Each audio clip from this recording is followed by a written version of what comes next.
deeply knowledgeable about issues related to rough sleeping and homelessness, and it's really great of him to join us today. So it's thank you very much, Simon. We're looking forward to chatting with you. All right. Hello, Paul. Hello, everybody. Nice to be here. Okay, so let me start off this conversation by asking you how you first got involved in issues around homelessness, tackling homelessness and supporting homeless people. What was your journey into the sector?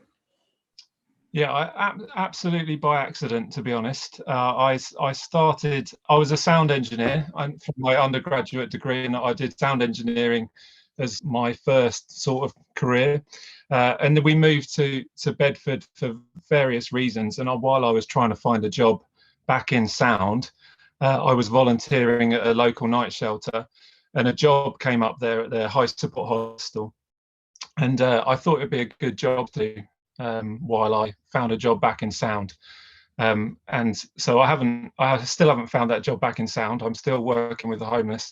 And yeah, I mean, the reason for that is, yeah, when I started working in this high support hostel, the stories that I heard, the people that I met, the life change that I saw completely broke me and changed my life. And I think the thing that I remember most of that kind of period was just that seeing how it can work for people, how people can get out of the situations that they find themselves in, and homelessness can just be part of someone's story. That it's not kind of, there's no full stop after it.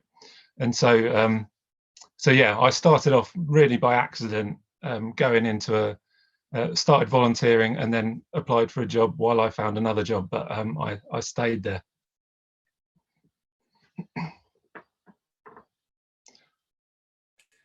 Sorry, I muted myself.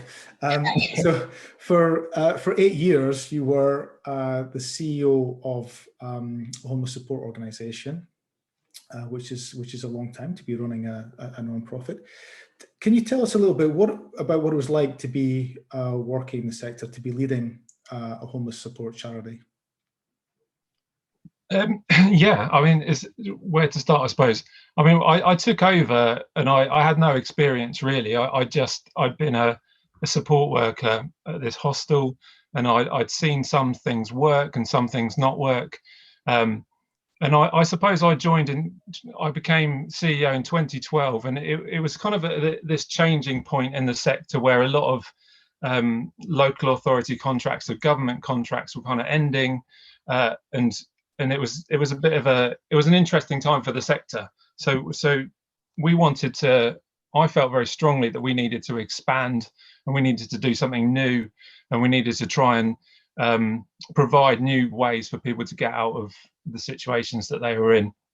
And so that's what we did really. Without much kind of experience, we decided we would try and expand and offer new services for people, partly because we had no other choice, because the way we'd been funded for the last however many years was ending, and partly because I felt there was a better way of supporting people, which I can talk about. Yeah. So tell us a little bit about, because I know that the organisation changed a lot when you were there and under your leadership. So tell us a little bit about what it was like when you arrived and what you wanted to do and how you changed things.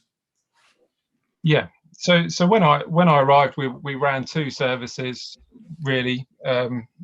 We had a night shelter and a high support hostel, all with kind of shared rooms. And that's kind of what we did. That's what we'd done for a long time. We'd had other bits and bobs through the kind of 25-year history, but that's really what we did. And I felt a very kind of poignant story, I suppose, for me was that was around a chap I met called Stuart, and he was one of the homeless guys in the hostel. He'd been sleeping on the streets for many years, had kind of addiction issues and a lot of the stuff you might expect stereotypically with homelessness. And he was a success story really out of the hostel.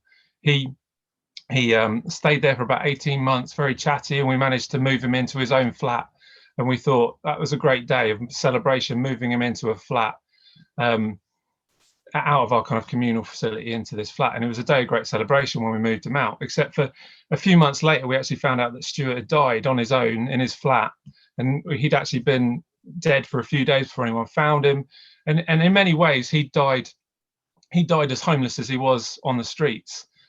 Sure, he had a house, but he was still homeless in many senses. He hadn't really escaped. And so I felt very strongly that we needed a better model of preparing people for life after homeless services. In fact, if we could make things feel less like homeless services, that would be all the better. And so we went on this journey of developing this thing called Move On Housing, which I always joke we're good at homeless support, bad at names. So it does what it says on the tin, really. It's Move On Housing. So instead of lots, a big communal space, it was effectively an HMO, so just single rooms, and we decided that's the way we wanted to go, for reasons that it would better prepare people for life outside of homeless services. We were giving responsibility back to the client rather than kind of taking it away from them almost in a communal setting. And there were kind of lots of things about that kind of model that kind of were the right thing to do, I think. So it was cheap to live there, so people could live and work. It was the kind of housing that people would probably be able to afford once they moved out of homeless services. It wasn't really run by us, it was run by the clients. They had much more ownership over it. It was a place where they could belong and have purpose. And so we went on this journey really of rapidly kind of trying to open these houses. But as a charity, we'd been in this period of inertia really, where we just run these 2 services that were funded by the government, the local authority. And so these weren't anymore, which was, I suppose, the other motivation for it was financial. We needed to find a new, different model of funding the charity. And so this was a rent model. So we went on this journey of kind of transitioning from this just 2 kind of large communal things into this multiple houses, as many as we could. And that kind of was the instigator, I think, for looking at everything that we did and thinking, is it effective? What else could we do? How else can we help more effectively? Because we kind of questioned. I think it made us question everything we'd known for the last 25 years and start thinking about, how are we actually going to help these people? Are we actually helping anybody by just putting someone in a hostel? So I'll stop. Yeah, no, that's really helpful. Now you mentioned a little bit about the challenges, the sort of financial challenges of running a charity and relying on government support. And I know that obviously around the time that you started in being CEO, the discourse and ideas around social enterprise were starting to become more and more prominent. To what extent these ideas influence what you did, for better or for worse? Well, I'll start with the better. I think the better was that we needed to think more, we needed to think differently, think more innovatively about how we were funding ourselves and how the finance model we were running. And so we couldn't just rely on government contracts. I think we were heavily dependent on them. We had a good percentage of individual givers as well, but we were heavily dependent on these large contracts. So it pushed us, I think, to think differently about how we kind of financed the charity. And so I mean, reflecting on it, we wouldn't have called it this at the time, but it, in itself, the Move On Housing model was, it funded itself. It was funded through the rent that we received, that paid also for the support, and so we didn't make any money on them particularly, but they covered for themselves.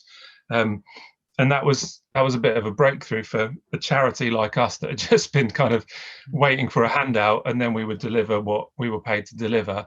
That was actually gave us some freedom for ourselves to think that we weren't waiting to be told what to do, rather we could do what we thought was right.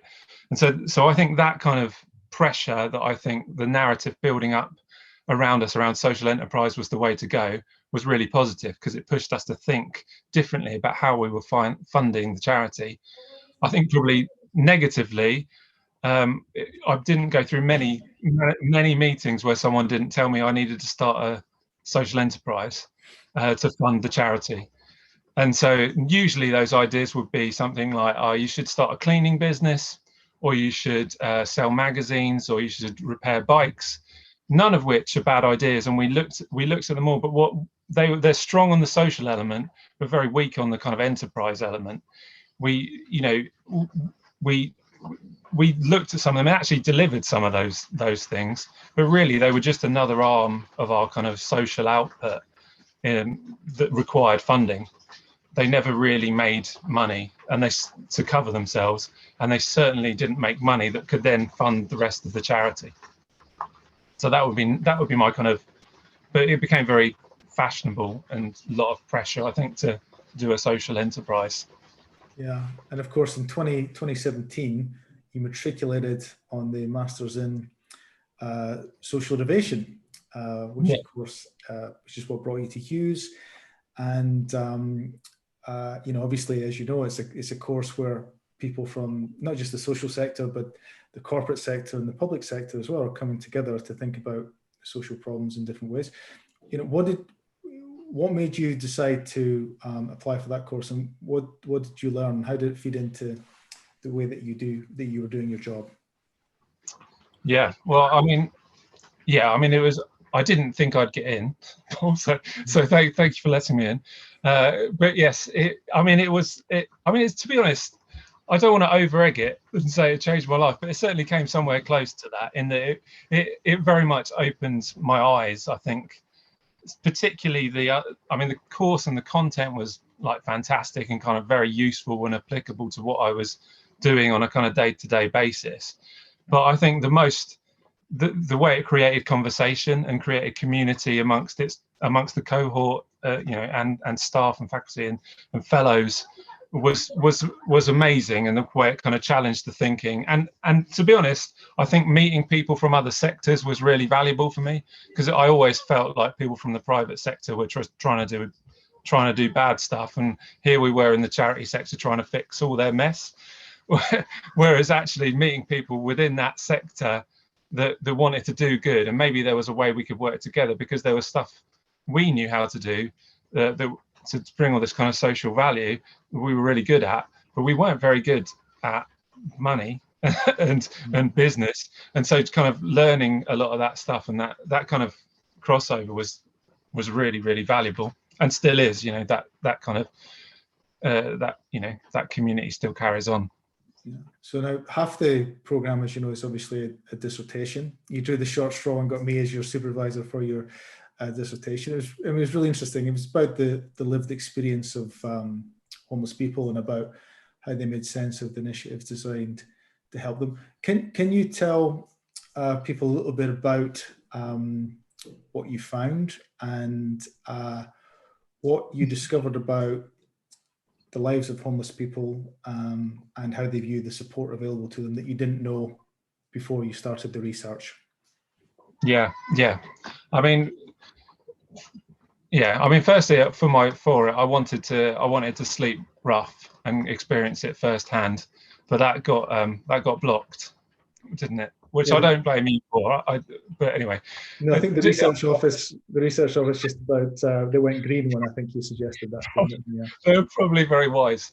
But no, so essentially what I ended up doing was an ethnographic piece where I followed a lot of homeless people around for a long period of time and interviewed them over quite a long period, really, and followed them around to see what it was like in their world, or the best I could. And I was motivated to do that because I wanted to know the damage that we were doing, and how we might be able to improve our services, improve our offer, to help people better. I was fairly convinced we weren't doing things perfectly, but I didn't know what we were doing wrong.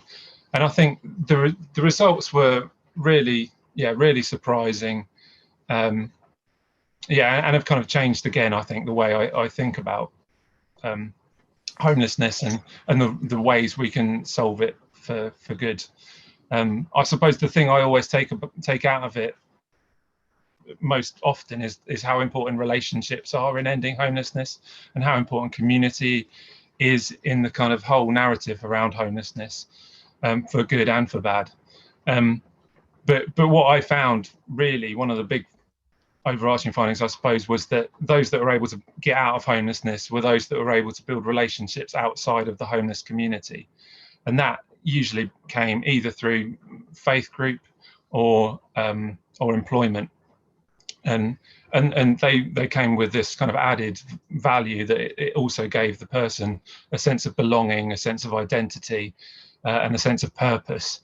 And so, and going back to kind of Stuart's story, that, you know, we answered the kind of resource question, like, how do you end homelessness?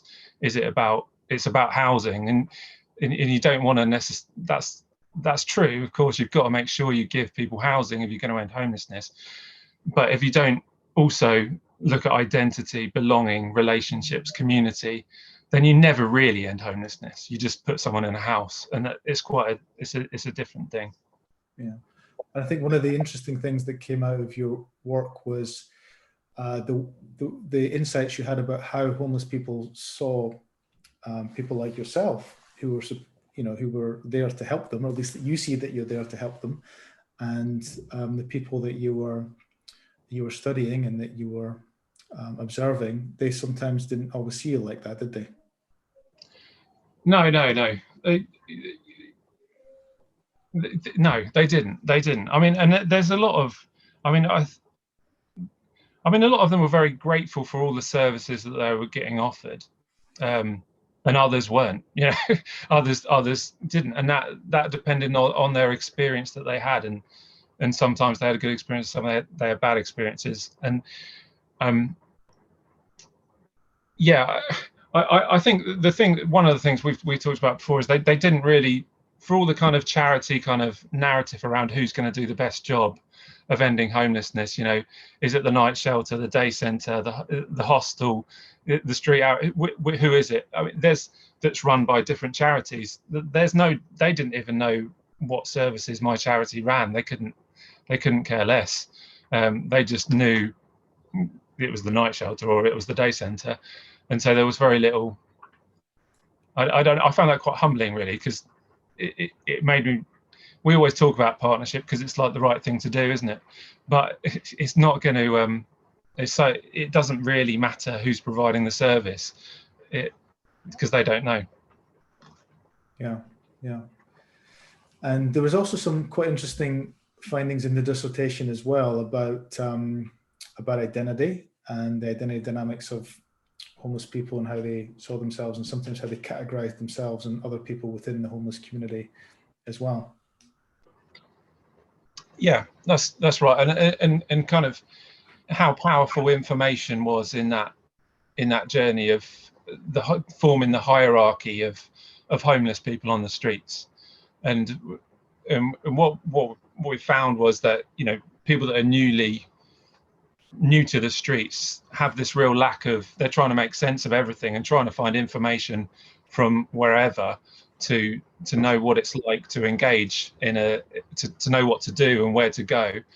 And so more experienced homeless people, perhaps those that have been through the system a few times, or even people that have successfully moved on and have come back to the streets to help, they are the top of the kind of hierarchy in determining what it's like to engage with a service. And so if you're new to the streets and you first meet someone that's perhaps had a bad experience, they've been evicted or whatever from a hostel, they might portray a very different perspective of what it's like to engage with the night shelter compared to someone that's moved through the system and is still coming back to the streets, which I found a lot. They're housed but still coming back to the streets because they feel the sense of obligation to help people that are new. They would give a very different kind of story about what it's like to engage. And so someone new to the streets trying to weigh up these two different ideas of what it is to engage, and it's the homeless community that controls the narrative about what it is like to engage. It's not controlled by services or outreach teams. It's shaped within the homeless community. That's great, thank you. And there's a really interesting summary of Simon's dissertation on the Cambridge Centre for Social Innovation webpage, so you can see some of these insights in more detail, but it's really interesting piece of work. So I want to move on now to talk a little bit about your current role, because obviously for the past year, you've been working for the Ministry of Housing, Communities and Local Government as a specialist rough sleeping advisor. It's a very different type of role, obviously, policy role from running a charity, a homeless support charity. So from a policy standpoint, and I'm thinking really about the Faith and Communities brief that you have, what are the key challenges around homelessness and rough sleeping? I mean, does this look completely different when you're sitting there in a government department compared to when you're on the front line dealing with it, as it were? I mean, yeah, I mean, it does look different, but it's so hard to compare, isn't it? Because our world has completely changed. I joined the MHCLG during the pandemic, when the world has just been turned absolutely upside down. But I mean, obviously lots of positives in a homeless sense have come out of the pandemic.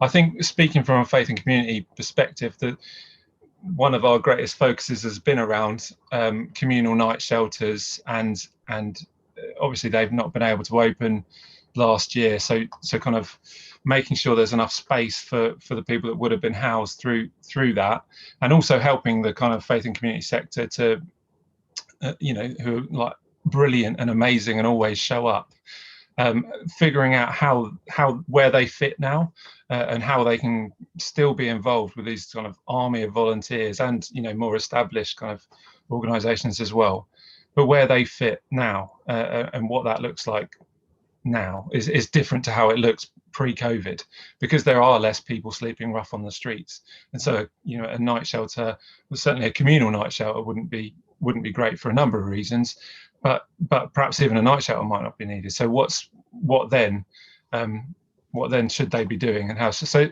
I think that's been one of the focuses, has been trying to talk to as many faith and community providers, charities as possible, particularly on that end of provision, that perhaps their services are certainly going to need to look very different going forward. So a lot of my time is spent talking to them and thinking through what it can look like in the future. Yeah. But I mean, you asked me about challenges, didn't you? So I didn't answer that at all. There are many challenges, Paul, of course. Yeah, I mean, coming out, I think it's been very positive. Everyone I mean, it's, I think, undeniably positive. And there's lots of plans in place to kind of keep that momentum going, hopefully. But as we all know, the world's going to be very different coming out. And so there's a lot of uncertainty, I suppose. So even in that, to take the night shelter example, we hope that communal night shelters won't be needed, or we hope night shelters won't be needed, but maybe they will be. And so it's kind of being ready for that uncertainty, I suppose, that's approaching. Great, thank you. But I mean, to go back to the COVID scenario that you mentioned, it really is quite remarkable what happened at the beginning of the pandemic, when rough sleeping, which we were told was an intractable social problem that was almost impossible to solve, in a sense was kind of not solved exactly, but dramatically reduced almost overnight, as thousands of rough sleepers were moved into hotels. Yeah, absolutely. I mean, I was still at the charity at the time, and in Bedford, effectively, we went down to 0 rough sleepers for the first time, certainly since I've been here, in the space of 3 days. And so an amazing, and that kind of scenario is replicated right across the country. And so I think we can be really pleased with that effort and really proud of that effort. But I think it comes back to what I was talking about earlier. Yes, if you're looking at getting everyone off the streets and housing everyone, it's not just a question of resource that ends homelessness. It's also this question of relationships and community. So I think, yes, resources is a huge part of the problem, which we've proved. We can get people, if we put enough money into it and get enough bed spaces, we can get people off the streets. How we keep people off the streets is a very different question, because it's not just about pumping more money in, though I would say there's a good amount of money available. It's also about how do we connect people into community, that just sticking 50 people in a hotel in the town centre and they're not allowed to leave their rooms. It's great in that they're not on the streets dying of COVID, but it's not ending homelessness. You've got to build those people into community. You've got to build them into relationships. You've got to find them purpose and belonging. So yes, we sort of ended rough sleeping, but we're a long way from ending homelessness, because resource is only part of the problem. I mean, that sort of links really closely to the last question that I want to ask you before opening it out to folks. And that is, do you think that we can move to a situation where homelessness, or at least rough sleeping, is essentially solved in the UK? And if so, how do we get there? I mean, you partly answered that with the end of your final answer there, but. I mean, yeah. I mean, I'm not one of these people that would think, oh, we'll never end homelessness, because that would be super depressing. I think we can. I think we can. I think we've proved that we can certainly make great headway through everyone in. But we won't do it without these other elements in place. And I think that's a kind of a broader question for the whole of society, really. Homeless services alone won't end homelessness. Housing won't end homelessness, though it's a big part of it. And you don't want to detract from the fact that you need to put a lot of resource into ending homelessness. Of course you do. But there's also a responsibility for the wider community. What are we going to do about this? Are we prepared to employ people that have a history of homelessness? Are we prepared to have them into our faith group, our social group? It's those things are the things that really end homelessness. Housing alongside relationships and community, that's how you end it. That's great. Thank you very much. Well, I think we're looking pretty good on time. I think we're supposed to speak for half an hour, and we've pretty much spoken for exactly half an hour. So I want just to open it out to the audience, really, to ask any particular questions that they have. You can stick them in the chat, or if you want to stick your hand up, you could also do that as well. What would people like to ask Simon about his work, or about issues around homelessness and homelessness support? What do people think?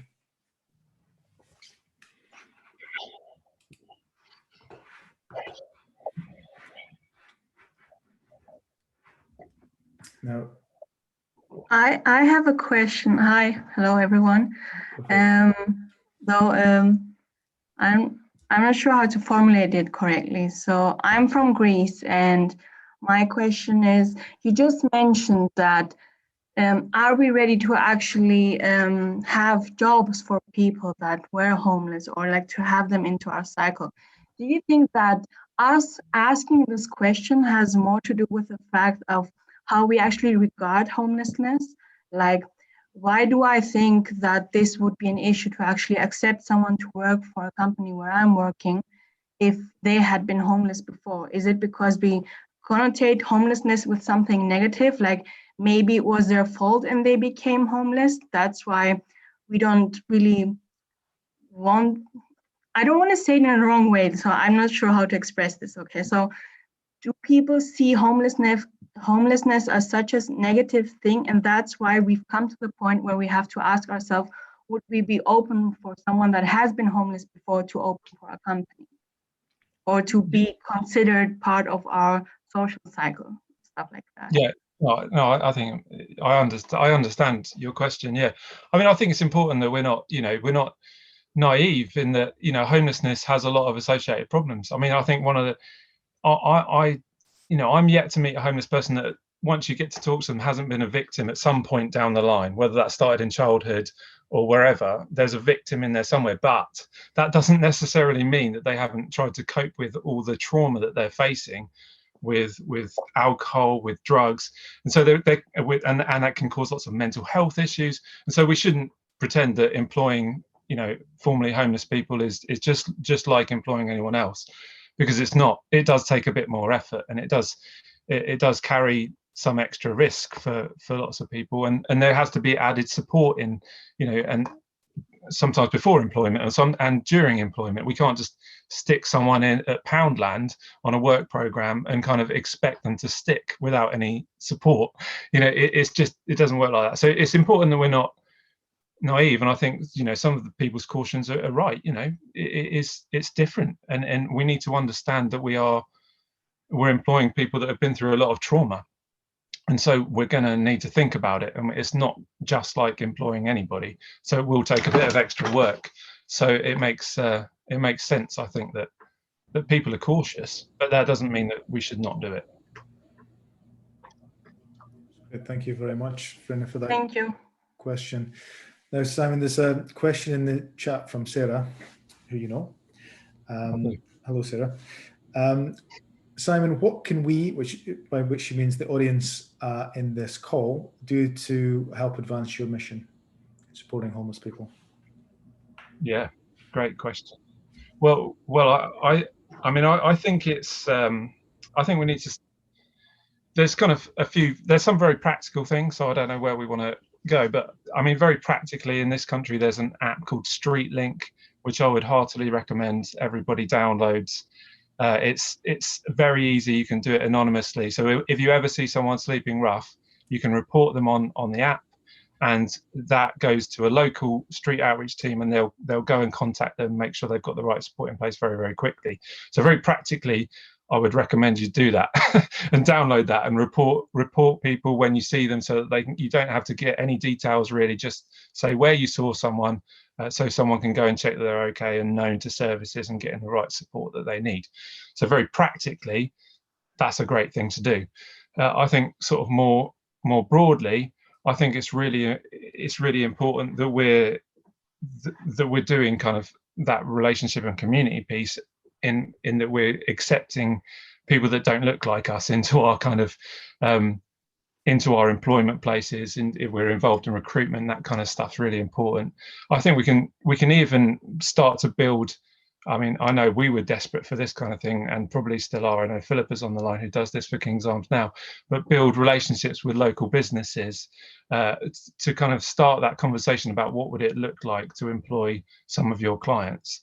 And that kind of relationship can work really well. So building relationships with a local homeless charity, that kind of stuff.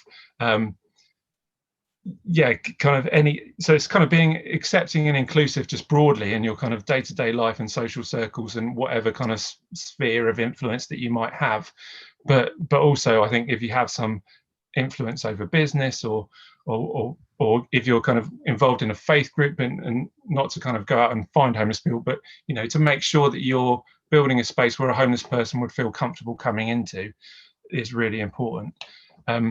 So yeah, I'll leave it at that. Good, thanks very much.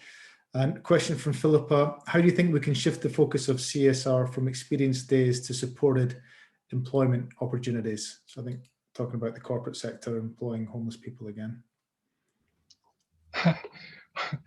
Well, I think stuff like the course is really good for that, isn't it? Kind of making sure that the sectors are talking. I find it very rare that when people talk about cross-sector collaboration where I come from, they're normally talking about government and charity. They're very rarely talking about business, and I think it's a long way behind that partnership. And I think even thinking about things like local homeless forums, getting businesses along to that and inputting into that, rather than it just being a kind of charity and local government event. That seems mad. Like, there should also be some businesses that want to do social good at those events, and that's a great place for them to come and to learn and get a broad perspective on homelessness. But yeah, I think it's just about talking to lots of businesses, I think.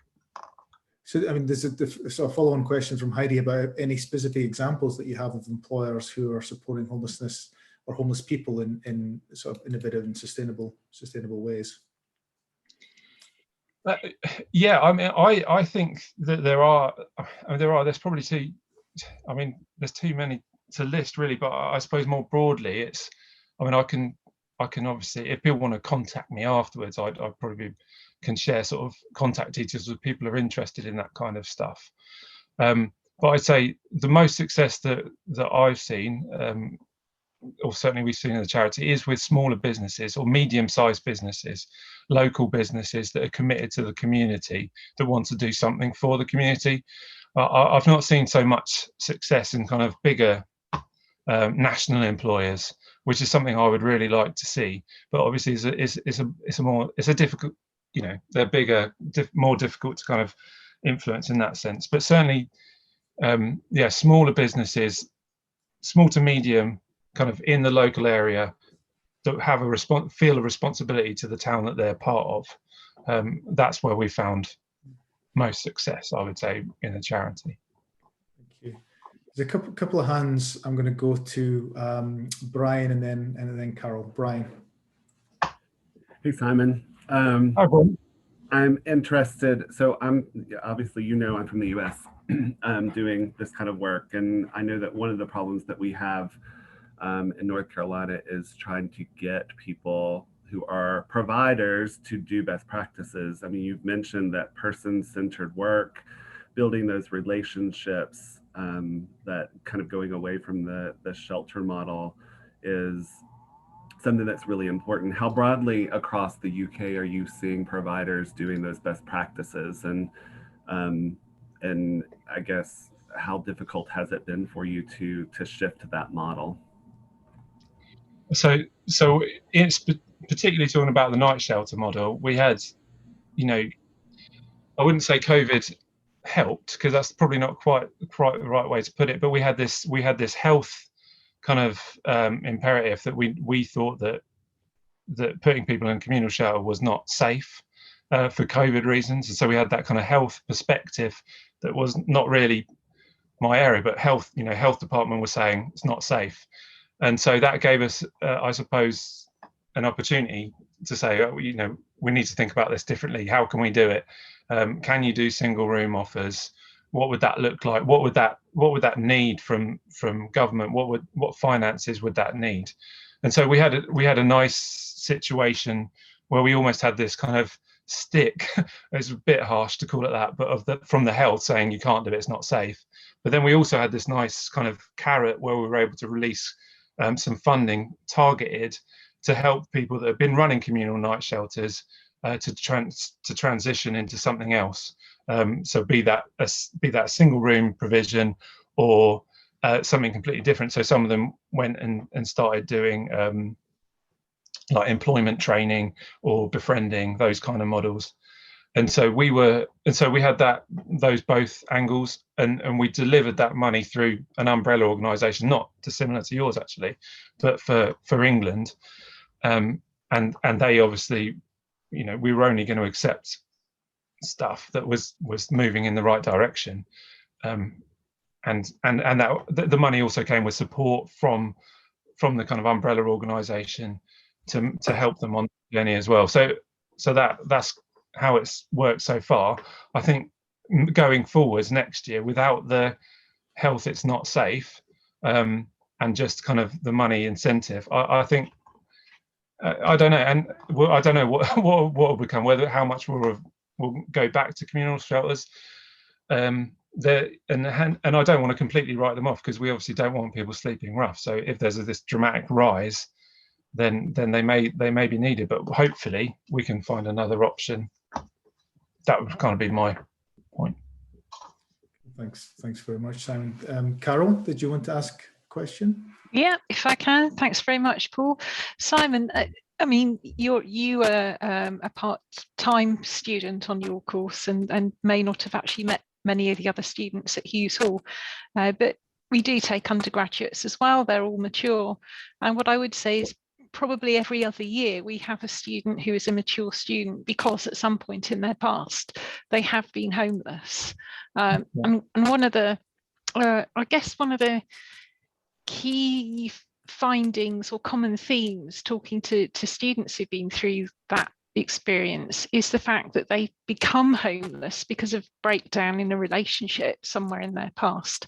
So given that that's presumably quite a common theme with other homeless individuals, does that make it one of the more challenging aspects in terms of getting them to I suppose trust other people to rebuild their faith in relationships before they can actually move on to creating those relationships?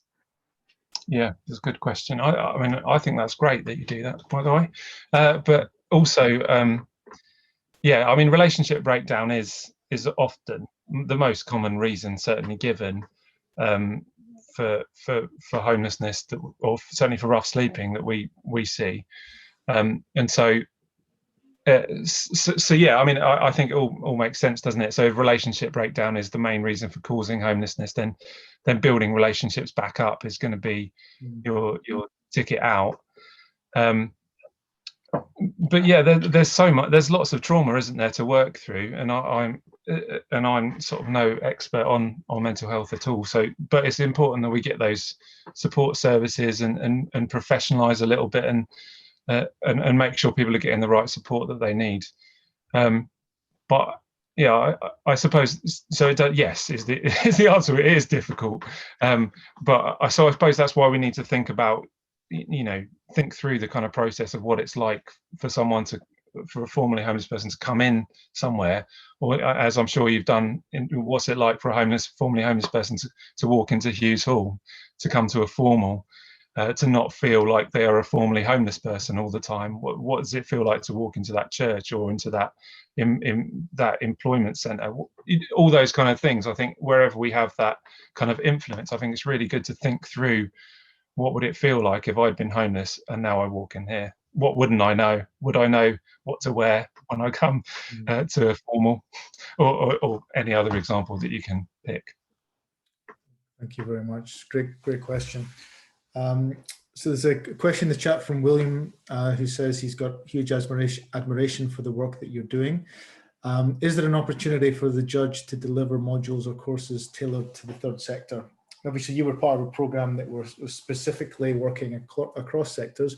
Would you have liked to have, what would be the advantages and disadvantages of doing something specifically around the third sector? Yeah, I mean, for me, I really enjoyed that kind of cross-sector stuff. I think that was, for me, as I said earlier, I think that was one of the big keys for us to all understand each other's sectors that little bit better, was going to help us work in partnership, and with, not necessarily just people in the room, but with different sectors in the future. I went to another course at another university that was specifically targeted at charities, and I think that has some benefits in that, you can almost have a bit of this kind of pity party about how hard everything is, but I think one of the limitations around it is that you've often faced the same challenges and hit the same barriers.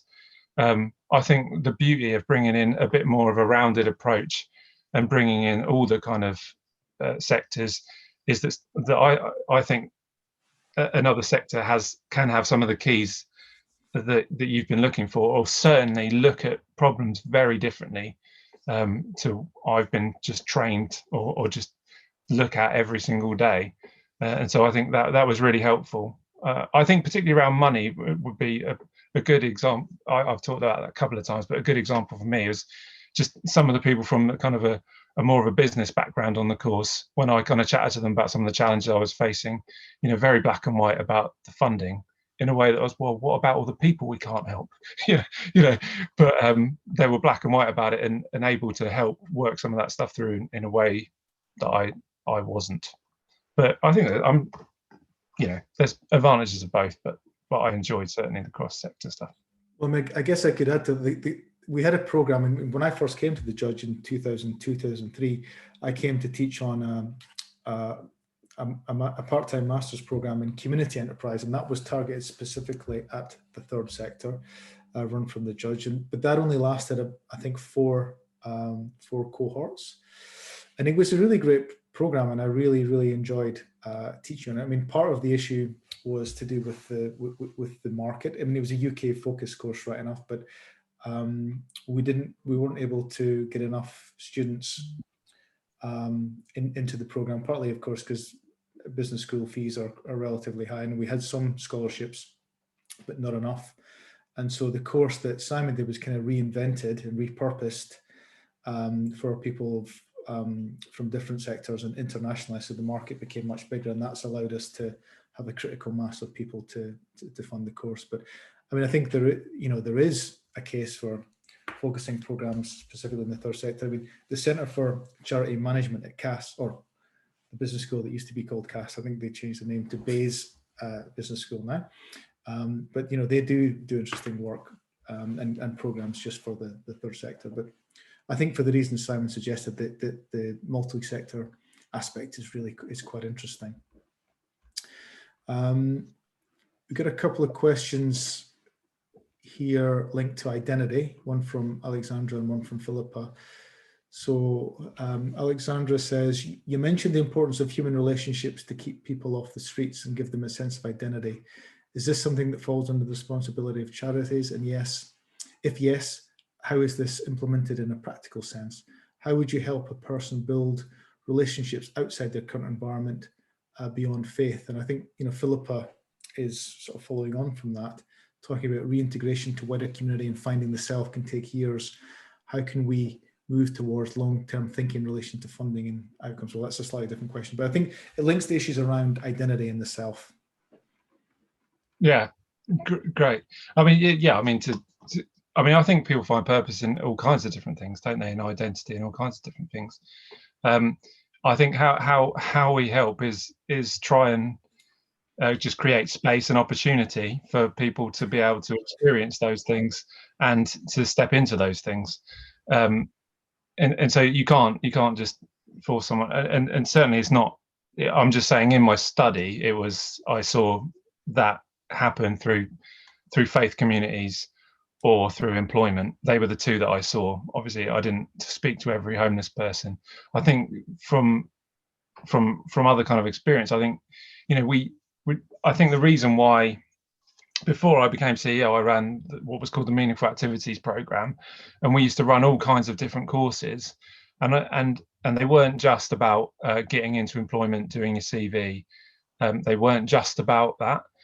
We used to do some stuff that probably wasn't great, but the reason I did it was we went and did golf, and we went on walks, and we did art classes and drama and just really anything we could possibly think of, and that, not to teach drama really, or to teach art really, although that would help if someone found something they felt really passionate about, and some did, and that was kind of, they found some purpose and identity within that. But really it was about building a kind of space to just be a person again and to talk again, without just some support worker in their 20s, as I was then, telling them what they need to do to get out of homelessness. Actually, we were just sitting around together talking and being humans again, and within that, hopefully, I don't know, but I think that created enough space for them to think and feel human again, where they could find themselves a little bit. So I think it's about doing experimenting really, and trying to create space for people to find themselves again, and that can come in a number of different ways. It doesn't have to be external. So internally you can do stuff like that, I think, a charity, but and then you've just got to give people the opportunity to know what's around in the area where they might want to go to, and get stuck in and go with them if they want someone to go with, or not, ideally. So that's I think that's what you can do. Great, thank you. Now, Rupert has a question that might be interesting for you. I'm sure you have a view. I know you have a view in it. Other than money, what key metrics would you use to judge your success or be a good target for impact measurement? How would you measure it? I don't know. I mean, do you want me to talk about community and relationships again, or are we sick of me talking about that? No, I mean, I think that's, well, I mean, you could think about, I guess, one way that impact investors like to think about measuring the success of homeless support organizations is, whether they have a house and stay in a house, or whether they have a job or stay in a house, stay in a job. Do you think that's a good way of doing it, or are there different ways? Are there better ways? I don't know, Paul. I've been talking for so long. I think, I mean, I think it's important to measure those kind of things, and it's important to measure how long someone stays in their house. I mean, and jobs and employment, and I think that's all important. But yeah, I don't know if I've got much to add from what you said, really. Okay, sounds good. That's great. So I think that is, I mean, we're pretty close to our time. We're getting close to 6 o'clock, and we're under strict instructions to finish at 6 o'clock.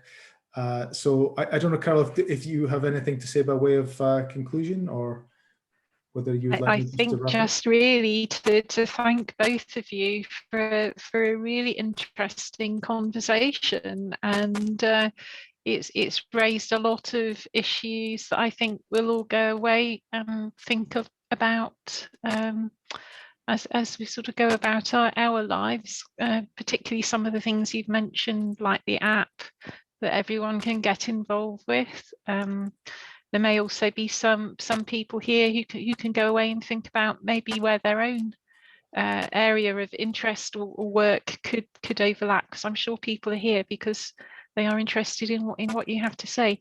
I think it was a fantastic in conversation, and thank you both to the two of you for holding it, and to everybody who's joined us this evening and contributed to the questions and the comments. Thank you very much indeed. And yes, we are on strict instructions to finish by 6. So I suppose the other thing, just to say thank you to everyone for allowing us to stick to our allocated time. Thank you very much, Carol. Thank you. Thank you, Simon. Thank you. Thanks, everyone.